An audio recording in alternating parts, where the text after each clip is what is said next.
Hi, friends. Roseanne Kellens here. Today, we're talking about something that impacts every single one of us: how we show up when things feel heavy, overwhelming, or just a lot. And the voice you're about to hear might sound familiar because she's been here before. And she's also one of my favorite people to have these conversations with. My good friend and holistic coach and bodywork therapist, Portia Miller. Portia, I'm so happy to have you here.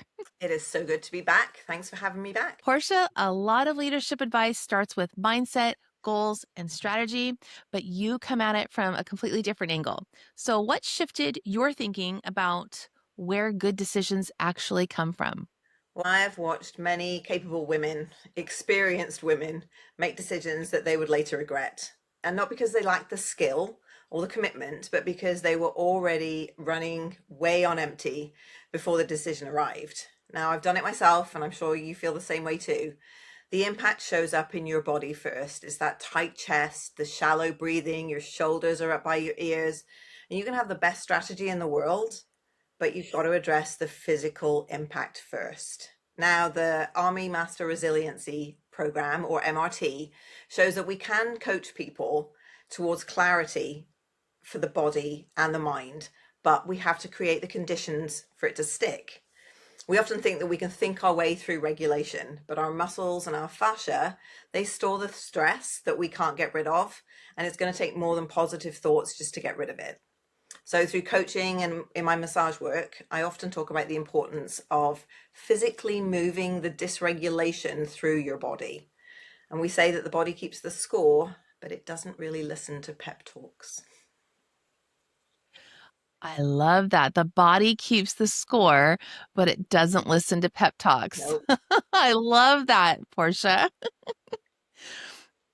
Well, Portia, I know you have a workshop coming up about this. Yeah.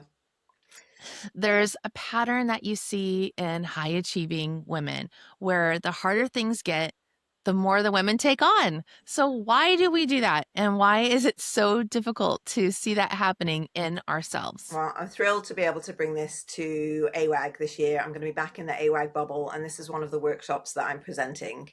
So we do that. We take things on and we keep doing it because it feels like we're getting rewarded. So you become the person that holds it all together, the dependable one, the reliable one, but somewhere along the way, that then becomes your identity. And stopping or putting things down feels dangerous.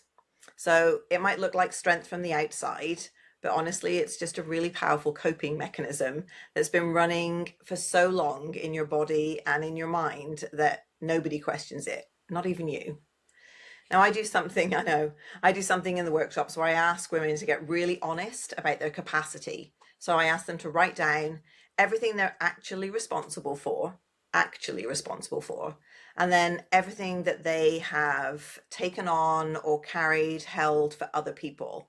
And that second column is usually the longest. And we don't really think about it this way often.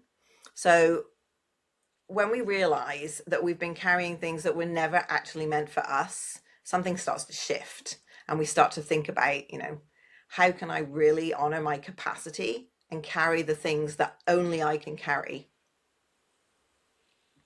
That really hits home. You're right. We're Yeah. so quick to do stuff for everyone else and neglect our needs first. So I could see that's going to be a very popular workshop at. Can you tell everyone what AWAG stands for? I can. So it's Americans working around the globe, and it's a fantastic organization that I have been a part of for a number of years, and you've been a part of this organization for more than that. They provide personal professional development and community for military card holders around the world. It's mostly in Europe, but it's the things that we can't get when we're stationed OCONUS. Absolutely. And OCONUS, of course, stands for overseas, Overseas. people who are stationed Yeah, overseas, overseas. specifically in Europe for this one. Portia, this is kind of off the cuff, but what are you excited about speaking there? Like Oh, what does it feel for you to be a speaker, to be invited to speak at AWAG? What does that mean to you? Well, it's kind of a full circle moment for me because I've been a scholarship awardee, I've been an attendee, and I was the program director for a year. So getting to see how all the magic works behind the curtain is fantastic. But this year I'm back to deliver three workshops and a speech with one of my favorite speakers, two of my favorite speakers. That's awesome. I'm so excited to be speaking at AWAG this year as well. I love the energy. I love the people. I love going to the workshops, even as a speaker. I'm so excited to be bringing, my knowledge and my energy to the audience, but I absolutely love going into some of the other sessions and getting.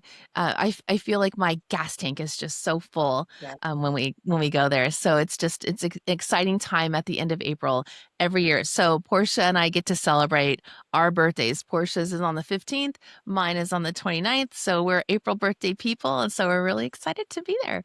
But I have another question for you. Go ahead. Excuse me, let me cough. I'm going to cut that out. Portia, I have another question.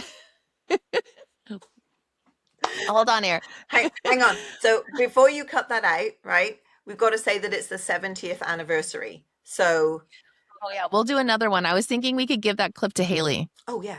Yeah, yeah, yeah. Okay. Yeah. We'll see. We'll see how it turns out. We'll see. Okay, next. Okay. And three. Oops, sorry. Okay, Portia, you give people something that they can use in the middle of a hard moment and not when everything is calm, right in the middle of the hard Yeah. moment.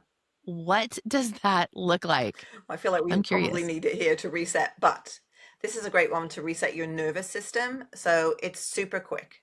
You're going to put your feet flat on the floor. Going to breathe in for 4 counts through the nose. You're going to breathe out through the mouth for 6. As you do that, you're going to drop your shoulders.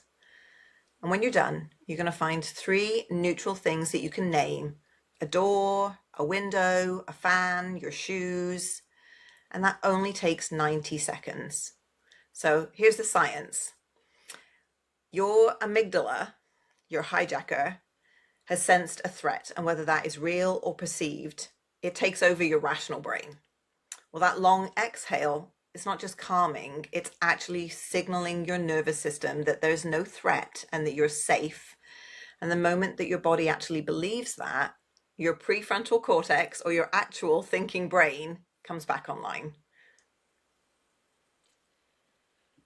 I actually feel more calm even just taking that breath. Not even 90 seconds, everyone. Sometimes even just that one breathing in Yeah. is so powerful. It's so powerful. Well, you said before that it's not the pressure that breaks people, it's something else entirely. What is it, and where did that realization come from for you? It's the isolation. So it's feeling like you have to keep it all going on your own. So I've moved more times than most people would choose. I've been the new person, the one starting over, the one figuring it out quietly and not so quietly, because asking for help felt like admitting that I wasn't capable. And this is true of so many high achieving women.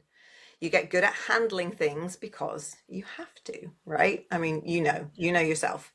But there's a difference between being capable and having to carry it all alone. And what I've seen over and over is that women who've navigated sustained pressure well aren't the ones with less on their plate. They're the ones who've built that super solid support system, and they reach out to it before they're burned out, not after, right? The key is when you reach for support. So we don't wait until the house is on fire before locating the ladder. Wait, you mean we have to wait until the house is on fire? We don't have to wait until the No, house is on fire? no, no, we don't. We don't need to wait until everything is burning around our ears to queue up our support system. And we've got those people who you can depend upon. But when you're moving so often, you don't necessarily have that in real time, in real life, on your doorstep. And that whole showing up with a plate of cookies and, hi, I just moved in next door. Will you be my emergency contact? It's not going to cut it. You need to actually physically build those relationships before you need them. 100%. Yeah, Portia, I think that this is something that people need to hear as well, just that reaching out and asking for help and building that community too before the house is burning down, everyone. Yeah, yeah, Oh my gosh. Okay, so Portia, someone's listening to this on their commute right now. They've got a full day ahead. Things already feel heavy. What's one thing you want them to do before they walk through the door? it's that magic 90-second reset. So flat feet, 4 counts in, 6 counts out, shoulders down, and that might actually feel uncomfortable, pulling your shoulders away from your ears. But then, you'll get used to it, I promise. After that, you're just going to name 3 things, and it brings that threat level down. And so your thinking brain can come back online. And that's it. Honestly, it's 90 seconds. Everybody can spend 90 seconds. I think the line that I keep coming back to is that calm isn't the absence of chaos. And we all, have lives that have chaos from time to time. It's the ability to stay grounded when everything around you is on fire. And that's a skill that we can all practice. Calm is the ability to stay grounded. Yeah. Yeah. It's not the That's absence of chaos. Yeah, I do think that we think that that's what calm is. Being calm is everything's off your to-do list and there's no chaos. But it's really just being grounded. And I like how earlier in the podcast you said too, to just even that breathing helps our amygdala realize that there's no threat and it helps our whole body relax. And That's a powerful tip, everyone. it doesn't have to be a real threat. We tell ourselves Yeah. stories on loops in our head, and we bring those perceived threats to the front of our brain. Sometimes all you need is a deep breath. Is this real? No, it's not real. And then your thinking brain comes back and goes, see, it's all okay. You can do this. I mean, we can all do hard things. Sometimes we just have to engage the right side of our brain to remember how to do them.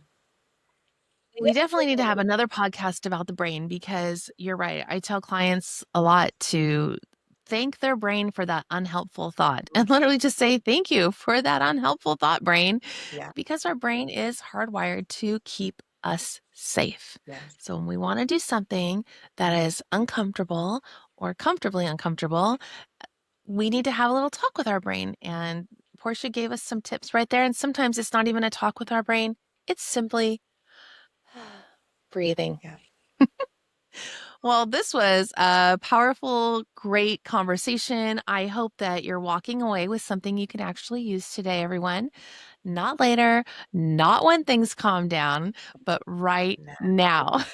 And I want to just once again repeat what Portia said. Calm isn't the absence of chaos, it's the ability to stay grounded when everything around you is on fire. And in our next conversation, Portia and I are going to talk about something that I see all the time, which is about our personal brands and why so many people think that they don't have one. So we'll see you next time, everyone. And until then, have a beautiful day. Bye bye, everyone.